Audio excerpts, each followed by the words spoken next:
Welcome back. We're talking with Dr. Tiffany about, you just said it, everyone's sick right now. It seems like there's a lot of people coming in, and that's what they're coming in for, is they have the respiratory issues, they got the drippy sinus issues, and it's all because of those gas pedals.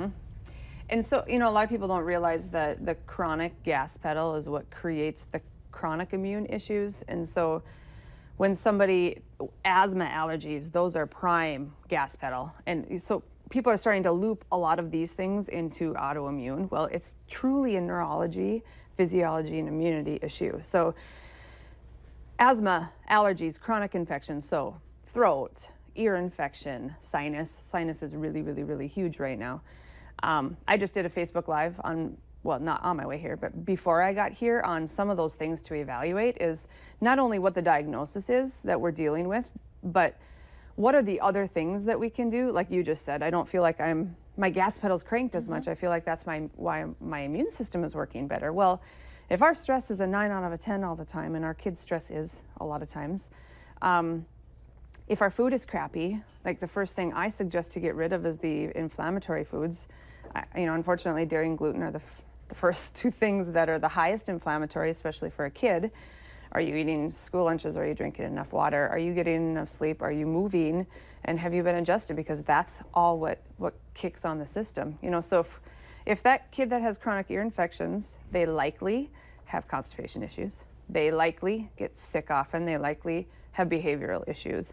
The more that happens and the more we give a drug, let's just say that was what we're talking about, drug-free, to fix the symptom, it doesn't allow the immune system to actually kick in and do its job. Fever. If I were to ask you guys, is a fever good or bad, what would you say? I would say bad, but I feel like that's going to be the wrong answer.